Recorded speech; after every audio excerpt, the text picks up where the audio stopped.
बिन के हमारे एक एक तब तक दूसरे बोले हाँ हाँ हाँ सीधी कहो का एक एक भाई हमारे होती तो हम शाम को कथा सुन के जाते तो बनो बना भोजन मिल जाता।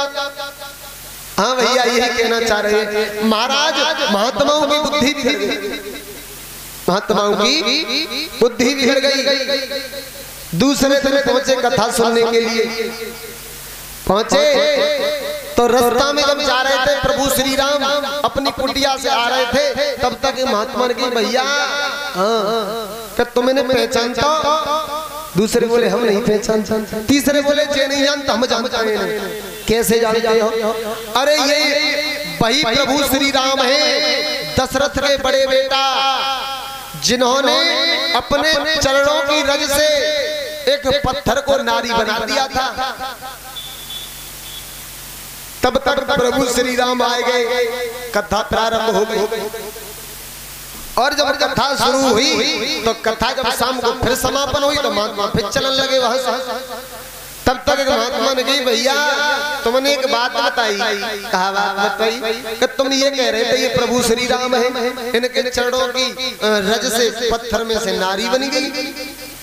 तब तक तीसरे महात्मा बोले तो फिर एक काम करो ना, कल पत्थर लेके चले आते और थोड़ी विनय कर लेंगे, हाथ जोड़ लेंगे। कहने का मतलब प्रभु श्री राम की सीता का महात्माओं पर गलत प्रभाव पड़ गया।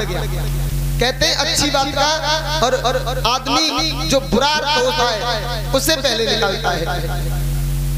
प्रभु श्री राम अपनी कुटिया पर है। दूसरे दिन क्या हुआ, संतों ने बहुत भारी भारी पत्थर उठाए, छेक छेक के पहाड़ों में से लाए कि जितना भारी पत्थर हो उतनी तंगड़ी हमारी नारी हुई।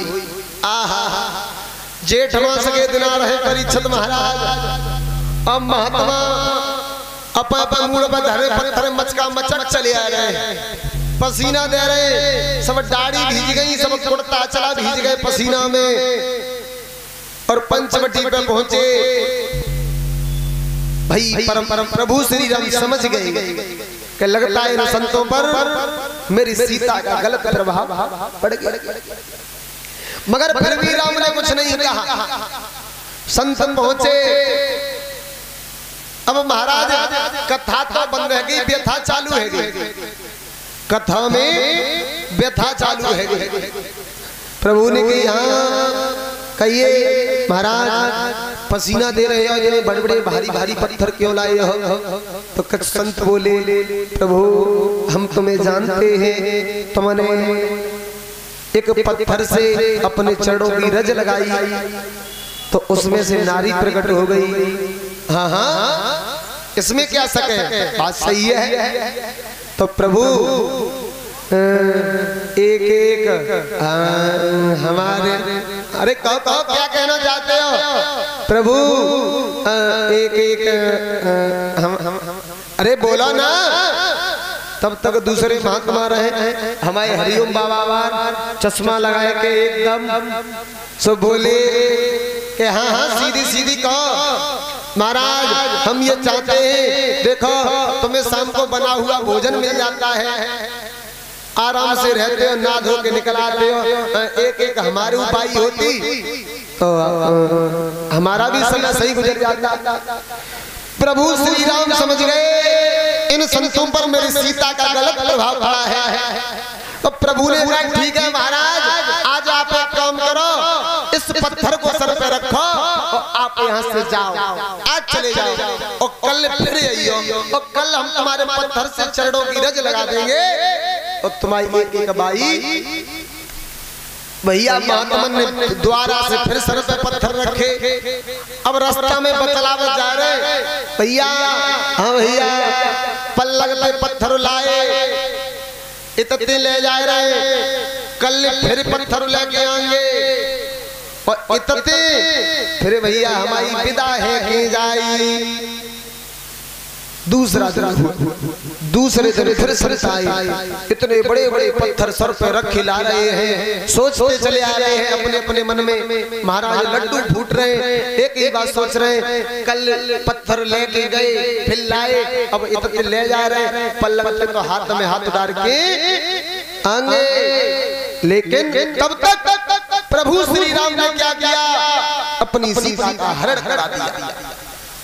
और जब सीता का हरण हो गया, इधर वो महात्मा बड़े बड़े पत्थर लेकर के आ रहे हैं, तो भाइयों राम और लक्ष्मण दोनों चिल्ला रहे हैं। प्रभु श्री राम कह रहे हैं सीते सीते, भैया लक्ष्मण कह रहे हैं माँ माँ।